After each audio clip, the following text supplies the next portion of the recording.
You're Locked on the New York Rangers, your daily podcast on the New York Rangers. Part of the Locked On Podcast Network, your team every day.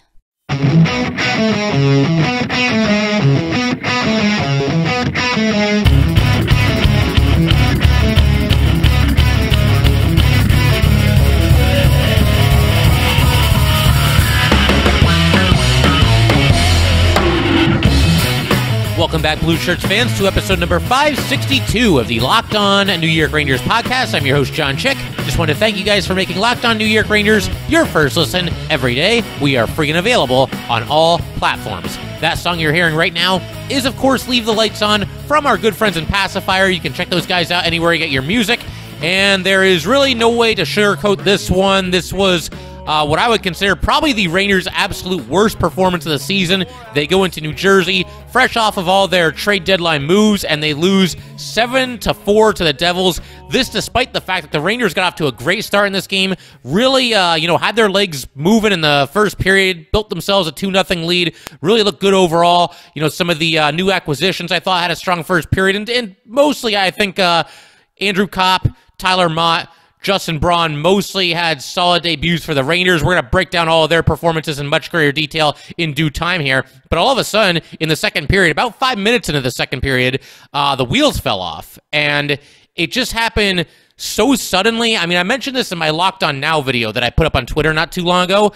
But this game turned so suddenly, so out of nowhere, so inexplicably, more so than any Ranger game this season. The only game that I could maybe compare this to is a game that the Rangers actually ended up winning, and that was when they were up 2-0 against the Blues. Late in the second period, the Blues score 3 quick goals at the end of the second to take a 3-2 lead. Again, just a complete 180, totally out of nowhere, and then the Rangers came storming back to win that game, but there was not any comeback in this one tonight. They just dug themselves way too big of a hole, and frankly just didn't play well enough because, like I said, first period was great. I thought the first 5 minutes of the second period were very solid as well. It looked like the Rangers might even build themselves an even bigger lead, get it up to 3-0, but instead, suddenly this team could not clear the puck out of its own zone.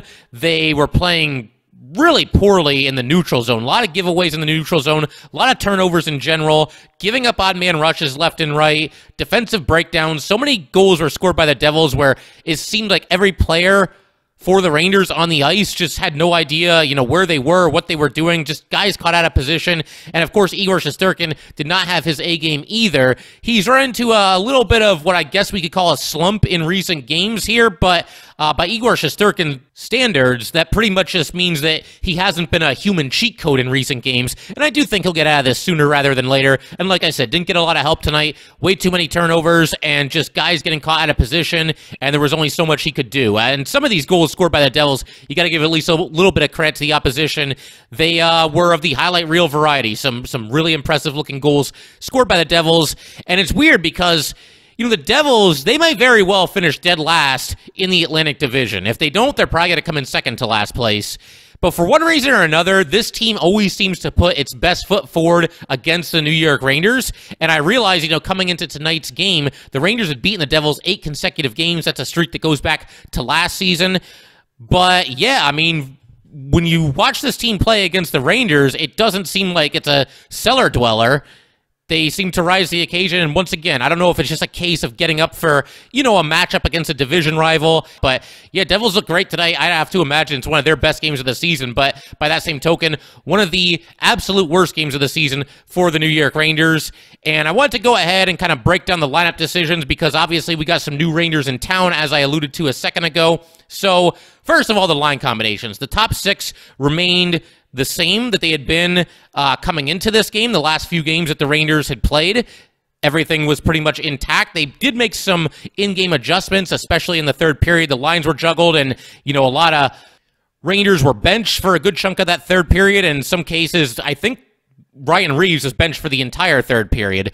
So we'll get to that in a second as well. But going into this game, again, line combinations were the same. You had the normal top line of Mika Zibanejad, center, and Chris Kreider and Alexis Lafreniere. They struck early for the first goal of this game. You also had Artemi Panarin with Ryan Strome at center, and then Frank Vatrano on the right wing. Now, For the time being, I'm okay with Vatrano continuing to play the right wing on this line. As I've discussed, I think his sniping ability goes really well with the passing ability of both Ryan Strome and Artemi Panarin. But with the trades that the Rangers made, they obviously now have some more options and some more lineup flexibility. So, maybe at a certain point we see Andrew Copp getting a chance on the second line with Strome and with Panarin. That's at least possible. For the time being, though, I'd give Vatrano at least one more game there. Like I said, I just like that trio together. I just think it makes sense. We had a third line of Andrew Copp on the left wing, Filip Chytil at center, Dryden Hunt on the right wing, and then the fourth line was Barclay Goodrow centering Tyler Mott and Ryan Reaves. And in our most recent episode of Locked On New York Rangers, we obviously reacted to the moves that the Rangers made at the deadline and kind of pitched some ideas as far as who could be playing with who, as far as line combinations and defense pairings were concerned. And this is one of two different alignments that I came up with. They pretty much did exactly what I thought that they would end up doing here. My first idea was to have a third line of Filip Chytil with Andrew Copp and Barclay Goodrow, and then maybe take Hunt out of the lineup and have either McKegg or Brodzinski centering the fourth line, along with Mott and Reaves on the fourth line. But then when I thought about it a little bit more, I really didn't want to take Dryden Hunt out of the lineup. I know he catches some flack from Ranger fans, and of course, his upside is very, very limited, but he is somebody that plays his tail off, and I think has had a solid season for himself and has certainly exceeded expectations in his first season with the New York Rangers. So then I came up with the second potential alignment, and that's what the Rangers ended up doing tonight, and that was Dryden Hunt actually playing on the third line rather than being scratched, and he's there with Chytil and Copp, and then you have a fourth line that can really throw its weight around a little bit, Barclay Goodrow centering Tyler Mott and Ryan Reaves. So that's what they went with. I think we'll probably see something similar in the next game. Obviously, this game didn't go the Rangers' way, but I wouldn't imagine that they would reinvent the wheel in the next game. I could maybe see Andrew Copp jumping up to the second line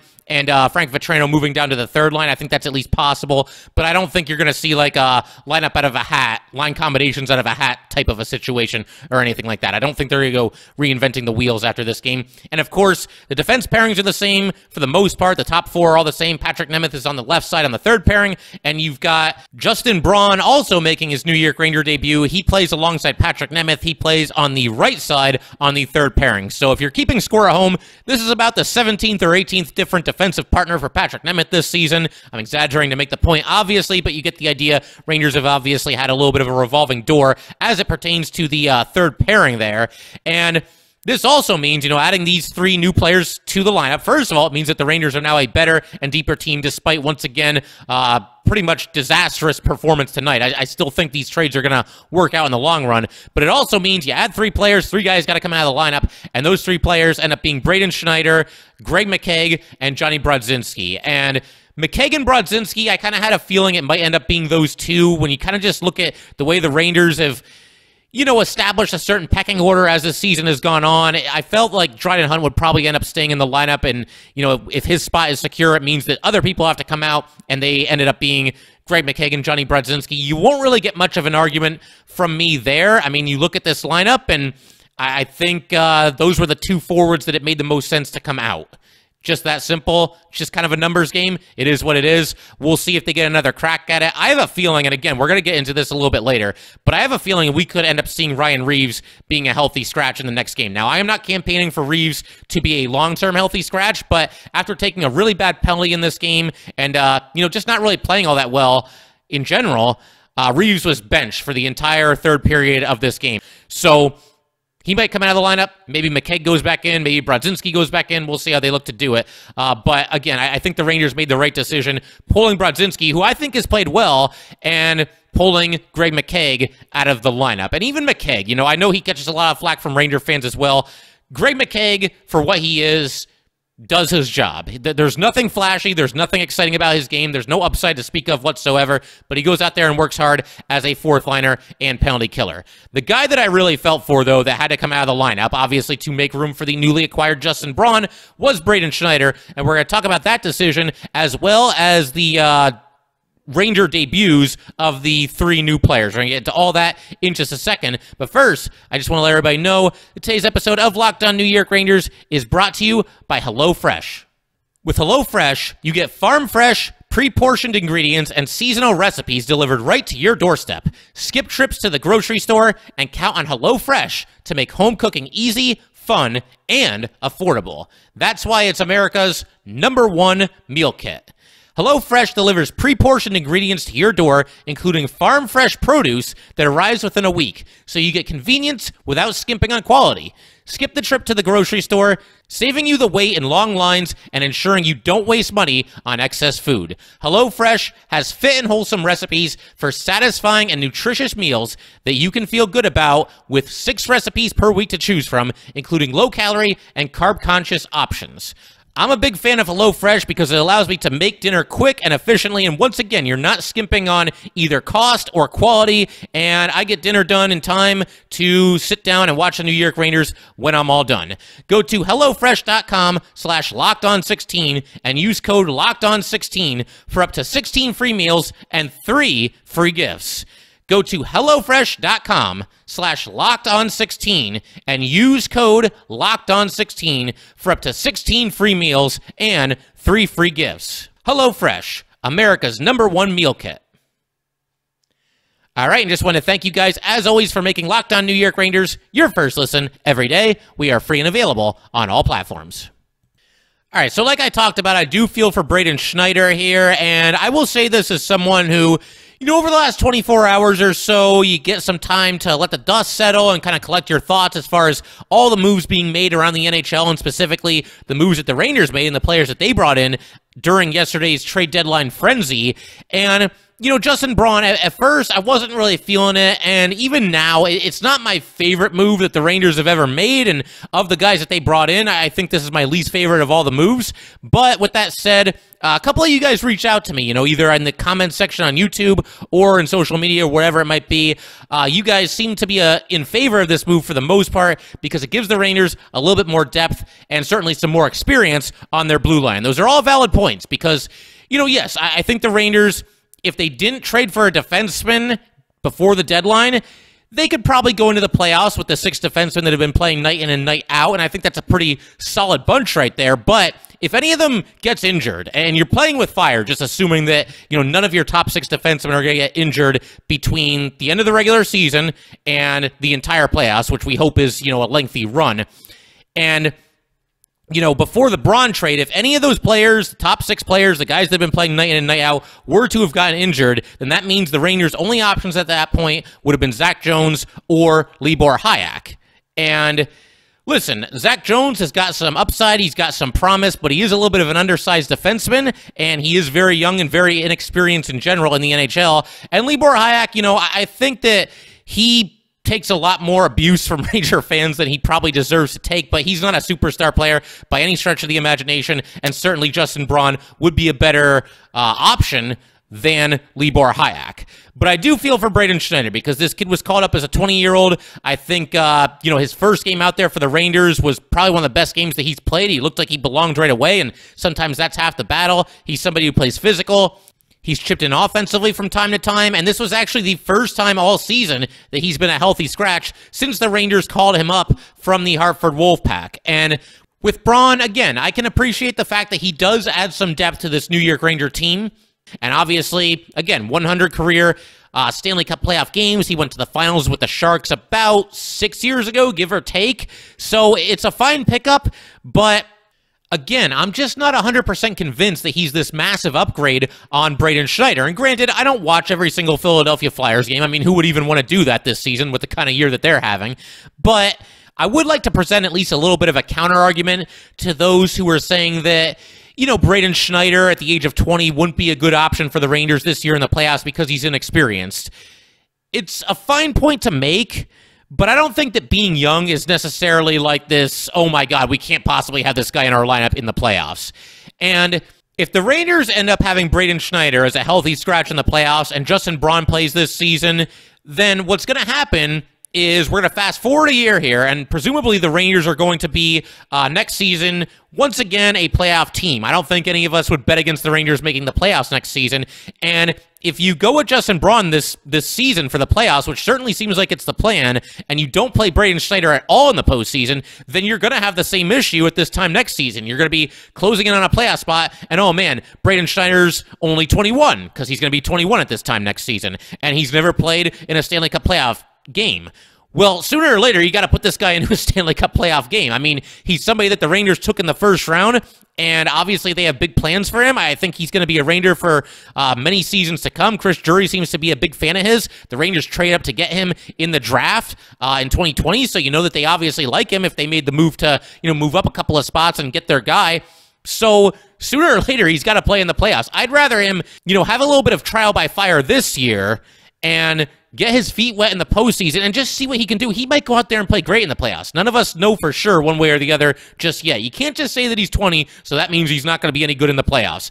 And I understand that at this time next season, he'll have that much more NHL experience under his belt, but again, if you don't play him in the postseason this year, then he'll be 21 next year, and you'll have the same situation on your hands. You'll have Braden Schneider, oh man, he's never played in the playoffs. What are we going to do? Are you going to bring in another 35-year-old defenseman as a rental next season because you're too afraid to put 21-year-old Braden Schneider into a playoff game? So that's where I stand on the whole matter. Again, Justin Braun, I've got nothing against him. I think it's a fine pickup. But I am hoping that Braden Schneider at least still gets to mix into the lineup here and there, and hopefully is at least an option for this team in the playoffs. I mean, I think between Nemeth and Braun and Schneider himself, I think it should be somewhat of an open competition, and whoever's playing best at the end of the season, and whoever you feel good about, if you're a member of the New York Ranger coaching staff, those are the two guys that should be in the lineup, whichever two of the three of them are playing best. And obviously, if Nemeth comes out of the lineup, that complicates things because Braden Schneider and Justin Braun, to my knowledge at least, only play the right side. Now, we'll see if one of them could switch sides. I would think if one of them was going to switch, it would probably be Braun because he's a veteran and, he could handle that a little bit better than a rookie could. But we'll see. They got some options going forward. That's never a bad thing. And who knows, maybe at a certain point, the rest of this regular season or even into the postseason, we see the Rangers roll with 7 defensemen. I think that's a little bit unlikely at this point, given the fact that the Rangers just added Andrew Copp as well as Tyler Mott and are suddenly very crowded at the forward position, and that doesn't even take into consideration the fact that the Rangers will hopefully be getting Capo Caco as well as Kevin Rooney back into the fold at some point this season and heading into the postseason. So I don't know that they're going to go with 11 forwards and 7 defensemen, at least not with any kind of regularity, but obviously they do have some options now, and like we were talking about, that is definitely a good thing. We're going to continue breaking this one down. I got to get into the debut performances of all the latest New York Rangers and also get into some of the highlights, the relatively small amount of highlights, as well as some lowlights as well. I'm not going to go ahead and, walk us through all 7 New Jersey Devil goals because I don't think we all need to collectively suffer through all 7 of them like we did before. But I will share just some casual observations on, once again, some of the highlights and lowlights because, as I always say on here, even in a bad game, you can always pull at least a couple of positives out of it. And we're going to do our best to do that in just a second. But first, just want to let everybody know that today's episode of Locked On New York Rangers is brought to you by Built Bar. I'm sticking to my resolution to eat right thanks to Built Bar. It almost feels like it's not really a resolution because I actually enjoy eating them. Have you tried the Puffs? If you haven't, you're missing out on one of Built Bar's best tasting bars. Puffs are the first ever protein-infused marshmallow. All Built Bars are covered in 100% real chocolate, Puffs included, 100% real chocolate. Low calorie, high protein, replace your candy bars with these, they are better. A typical candy bar can be anywhere from 200 to 300 calories. Most Built Bars contain 130 calories, 4 grams of sugar, 4 net carbs, and 17 grams of protein. Compare that to a candy bar, which usually has around 240 calories, 30 grams of sugar, and dozens of net carbs. At Built Bar, they are all about the taste. They make it taste delicious first, then they figure out how to make it healthy. And I don't know how they do it, but they pull it off every single time. Go to Built.com, use promo code LOCKED15, and get 15% off your order. Use promo code LOCKED15 for 15% off at Built.com. All right, so when I watch these games, I typically take notes. Well, I always take notes, but I did it a little bit differently tonight. I had kind of a separate section where I was taking notes specifically on the 3 newest New York Rangers, that being Andrew Copp, Tyler Mott, and Justin Braun. And I kind of just wrote down everything that I saw them do, good, bad, or indifferent, throughout the night. And I figured I would just kind of share some thoughts on these guys and how they looked in their Ranger debut. Because, again, even in a really, really bad performance like this, there are some positives to take out of it. And I think for the most part, the new guys acclimated themselves pretty well with their new team. And we'll start with Andrew Copp. He's kind of the headline grabber of everybody that the Rangers acquired as far as the moves that they made on trade deadline day. So we'll start with him. I think Ranger fans certainly have high expectations for him. As I mentioned, if Copp is going to play on the third line and on the same line as Filip Chytil, I would like to see Copp play center and Chytil play wing. We've been over this and over this and over this on this podcast. I just think Filip Chytil's game is better suited for the wing. There's less defensive responsibility. You can better take advantage of his speed, and he doesn't have to worry about faceoffs, which is something that he's not really all that good at. With Andrew Copp, very physical player and somebody, he's very versatile and he can play any of the positions himself, but he's also won 54% of his faceoffs this season. That's quite a step up from Filip Chytil, so I just like the idea of Copp at center, Chytil at wing, but again, the Rangers seem very, very committed to making Filip Chytil a center. I believe I remember seeing something earlier this season where that's Chytil's preference as well. He prefers to play center over wing, and so for the time being at least, seems like they're going to stick with Filip Chytil at center and Copp on the left wing, at least for tonight. But Copp had a nice debut, and he did end up taking some faceoffs. He wins 53% of them, to be exact, and in fact, one of his faceoff wins led directly to a New York Ranger goal that made the score 2-0. Basically, Copp is taking the draw in the left faceoff circle in the attacking zone, and he wins the faceoff clean to his left to Mika Zibanejad. Mika takes the puck moving to his right. He's initially looking to shoot, but then he dishes to his right to Adam Fox, and Fox basically just lets it fly from the right faceoff circle. It beats Dawes, and the Rangers have a 2-0 lead. So Andrew Copp gets his first point as a New York Ranger, comes through with a face-off win to set the entire play up. And you guys know, if you've listened to this podcast for any amount of time, I'm big on face-off wins, especially come playoff time when draws are magnified even more than they are in the regular season. Something else I noticed about Andrew Copp is that he immediately stepped into a role on the Ranger penalty kill unit. I certainly thought that this could be the case. I was thinking he might even see some time on the second power play unit, and he ended up getting 24 seconds of power play time. By then, it was the third period, and the game was out of hand, and I'm sure they just wanted to get Copp a look on the power play unit, the top power play unit. In fact, he was in there in place of Artemi Panarin, and he actually ends up getting a primary assist on a goal by Chris Kreider. Fox basically took a shot from the right circle, and Andrew Copp redirected it. It goes to Chris Kreider. Kreider scores from the doorstep, goal number 42 for Chris Kreider, but nice to see Andrew Copp, again, on a rough night for the Rangers, getting his first 2 assists, and doing so here with a really nice redirection, and getting the puck to Chris Kreider on the doorstep is never a bad play. Andrew Copp obviously found that out firsthand with this pass that he made to Chris Kreider. Again, just an unreal season, 42 goals that Kreider is now up to. But getting back to Copp here, I mentioned a second ago that he saw a lot of time on the penalty kill, and the first time that the Rangers were shorthanded on the night, he was out there alongside Barclay Goodrow. I believe the defensemen at that point were Fox and Lindgren, but either way, Andrew Copp ended up leading all New York Rangers in this game with 3 minutes and 32 seconds of ice time on the penalty kill. So obviously he's somebody that the Rangers are going to look to in that situation whenever they're shorthanded. Rangers obviously have a very strong penalty kill unit. They're in the top 10 in the league, and Andrew Copp is somebody who does very well at killing penalties and should probably step into a role and help a good unit become even better down the stretch here. But Copp had a solid debut. There was one other play that I wanted to highlight real quick here. There was an instance where the Devils were trying to clear their zone, and Copp stepped up, intercepted the pass, and ended up taking a shot just wide of the Devils' net. So he came fairly close to maybe even getting his first goal as a New York Ranger, but he'll have to settle for the 2 assist night in his debut. And obviously, somebody that the Rangers have very high hopes for going forward, and somebody that, as I discussed in yesterday's episode, I feel like he's one of those players that's just a B+ at everything. He's got just a solid all-around game. Maybe not a superstar in any one singular aspect of the game, but just rock solid all-around skill set, and somebody that's going to really help this team down the stretch. And in his Ranger debut, he ends up with the aforementioned 2 assists. He was a -1 overall, put 2 shots on goal, 2 hits, 1 giveaway, 2 takeaways, 17 minutes and 39 seconds of ice time, and as we also mentioned, 24 seconds on the man advantage, 3:32 while the Rangers were shorthanded.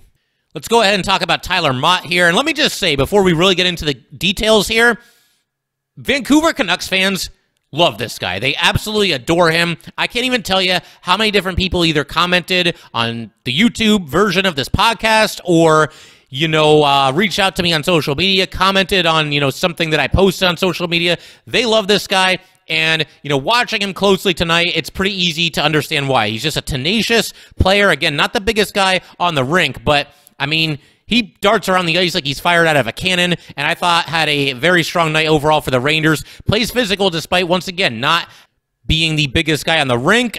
He ends up with 13 minutes and 6 seconds of ice time. He also had 4 shots on goal and 3 hits to go along with 32 seconds of time on the ice while the Rangers were shorthanded. And again, I kind of took some notes on Mott throughout the night. I saw him finish a check on a Devil defenseman near the Ranger blue line at the end of the first period. And there was a shift that really stood out for me early in the second period. This is before, everything fell apart for the Rangers, but Mott and really the entire fourth line had a really strong shift early in the second period. They kept the puck deep in the Devil's zone for a long time. You were starting to think that maybe the Rangers were about to make it 3-0. It did not come to pass, and during this whole extended offensive zone time here, Mott took a shot that was blocked by a Devil defenseman, but he's not afraid to put the puck at the net. We saw that with the 4 shots on goal here tonight. He also had a really big hit on the forecheck during the shift that followed the Devils' goal that made it 2-2. And as I've said in the past, I like the idea of the Rangers going with the fourth line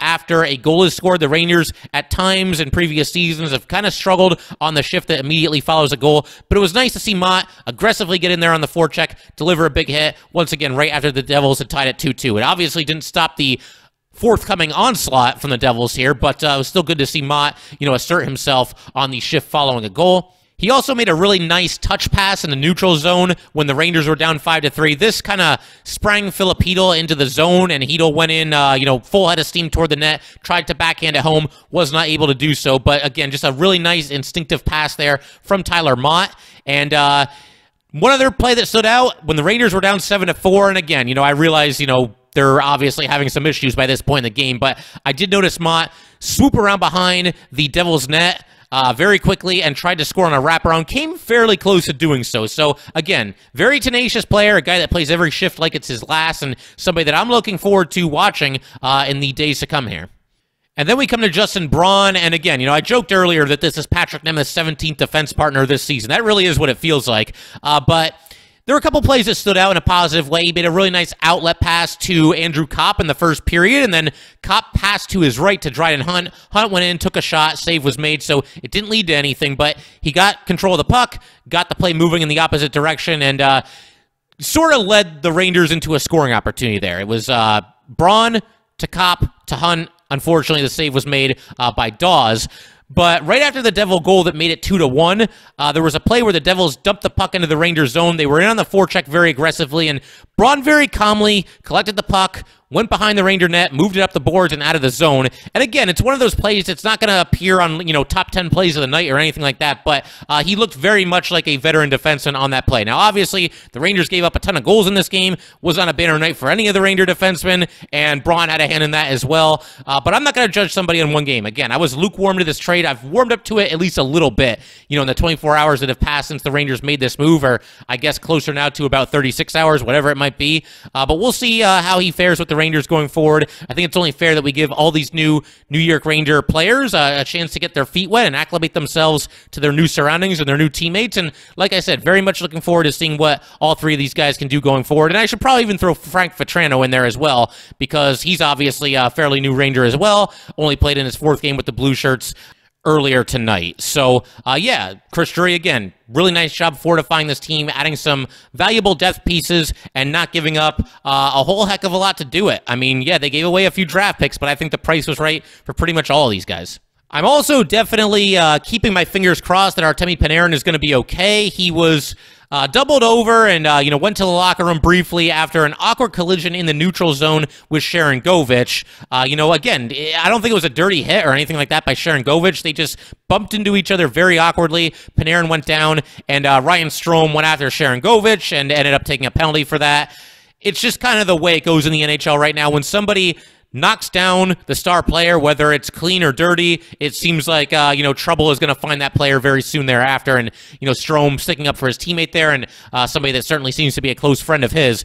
But, Panarin came back. He ended up having an assist later in this game. I'm just keeping my fingers crossed that, this isn't a long-term thing, that he is okay, and he'll be right back out there on Friday when the Rangers square off with the Pittsburgh Penguins, a game that's really important, a game that could determine, or at least help determine, which of the two teams ends up with home ice advantage in the first round of the playoffs. Very, very likely that they could end up even playing each other in the first round, and obviously that game could go a long way to, again, determining which team finishes second, which team finishes third, and ultimately who will have home ice advantage in that first round of the postseason. But again, fingers crossed that Panarin's going to be okay. As far as some real quick positives to take from this game, Alexis Lafreniere now has an assist in 4 straight games, which I believe is a new career high for him. I said that, simply by way of him moving up to the first line and playing alongside Mika Zibanejad and Chris Kreider, who are both having outstanding seasons, his assist totals were bound to see an uptick. And that Ranger first goal was a blue-collar goal. Lafreniere had a chance to bank it off of Dawes and into the net. He wasn't able to do so, but the puck went back to him. He passes in front to Kreider. And Kreider takes a shot. Save is made there, but Mika Zibanejad's there to bury the rebound, give the Rangers a 1-0 lead. So Lafreniere continues to produce points, produce assists. Alex Georgiev got some ice time. He didn't necessarily do all that great. He gave up 2 goals on 7 shots, but he has played better recently. And like we said, it seems that Alex Georgiev does a lot better when he's getting at least semi-regular playing time. And I realize, he didn't start this game. He only plays 20 minutes instead of a full 60 minutes. But nevertheless, he at least gets some ice time, even if it didn't go all that well. Hopefully that bodes well for Alex Georgiev when he makes his next start, whenever that might be. And then, of course, got to end today's episode by talking about the decision from Gerard Gallant to bench Ryan Reaves, Dryden, and Alexis Lafreniere in the third period. The Rangers rolled with 3 lines in the third, and those lines were a little bit different from how the Rangers started the game. You had Barclay Goodrow playing with Artemi Panarin and Ryan Strome, and that line produced a goal when Ryan Strome scored. You also had Hedl centering Vetrano and Mott, and then you finally had Andrew Copp moving up to the top line to join Mika Zibanejad and Chris Kreider. Now, let's just break this down and talk about the 3 players that were taken off the ice for the vast majority of the third period. Once again, Lafreniere, Dryden, and Ryan Reaves. With Reaves, I have no issues with this whatsoever. Reaves took a really, really bad penalty when the Rangers were really scuffling in the second period. Him and Mason Geertsen were kind of going at it for pretty much the whole game, obviously exchanging words here and there. But he's behind Geertsen, and he just chops him in the back of the leg with his stick and just takes an obvious slashing penalty, and then he's arguing the call. Like, it was clear as day that this was a slash and came at a really inopportune time. Reaves earlier in the season was taking some undisciplined and foolish penalties when he didn't really need to, and for a long time, he cleaned that up, but it's kind of creeping back in a little bit recently. It seems like Reaves is taking too many penalties when the situation simply does not call for it. It's not like, he's taking penalties when the Rangers are back on their heels and trying to prevent a goal. He's taking penalties in the offensive zone, once again, in situations where he just doesn't need to. And so for that reason, I have no issue with Reaves being benched in the third period. I really like Ryan Reaves. I like what he brings to the table for the Rangers, but I think the punishment fit the crime here. That was a just terrible penalty. And, again, I wouldn't be shocked to see Reaves as a healthy scratch in the next game, especially when you consider how crowded it's gotten as far as the Ranger forwards are concerned. So we'll see how that shakes out. Dryden, look, the Rangers are trailing, and he's not exactly a source of, offensive prowess, shall we say. I like Dryden. He works hard, but there's other guys that have a better chance to chip in offensively than he does, so I understand that. Alexis Lafreniere, I don't know. I think he was just kind of the odd man out. Gallant said that it wasn't just him, and, he didn't say anything to throw Lafreniere under the bus after the game. But those 3, like I said, they barely played in the third. Hunt and Lafreniere got out there eventually past the midway point of the third period. Reaves didn't play at all. And I personally wouldn't have benched Alexis Lafreniere, but if they were really committed to only playing 3 lines, then I can at least somewhat understand this, because you're obviously not going to pull somebody like Mott or Copp out of the lineup because they're making their Ranger debut, and you want them to get acclimated and get as much ice time as possible in a situation like this. Just getting used to playing with their new teammates and their new surroundings. And on top of that, I thought Copp and Mott played very well. So it's unfortunate that Lafreniere had to come out and get benched. I really don't think that was deserved, but I don't think this is going to be a lingering thing. I would expect him to be back up there with Zibanejad and with Kreider in the next game, because like we've been saying, that line has played pretty well together recently. But that will pretty much do it for today, guys. Just a really bad performance by the Rangers, but the good news is that this team really shows a knack for bouncing back from really tough outings. Far more often than not this season, we've seen the Rangers follow up a bad performance with a really good performance and typically a win, and I look for the Rangers to do exactly that on Friday against the Pittsburgh Penguins. But that will do it for today, guys. Once again, if you'd like to get in touch with this podcast, please send an email to lockedonnyrangers@gmail.com. Once again, that is lockedonnyrangers@gmail.com, and definitely give us a follow on Twitter as well, at LO_NY_Rangers. Once again, that is at LO_NY_Rangers. Thanks again, guys. I'll see you next time. Thanks for making Locked On New York Rangers your first listen every day. In our next episode, we're very likely going to do a crossover with Locked On Winnipeg Jets. Want to talk to Harrison about the acquisition of Andrew Copp and let him tell us all about somebody who's played for his team for several seasons prior to Monday's trade deadline. Now make your second listen Locked On Fantasy Hockey. Hosts Steele Rodine and Flip Livingston help you become the expert of your fantasy league. It is free and available wherever you get your podcasts.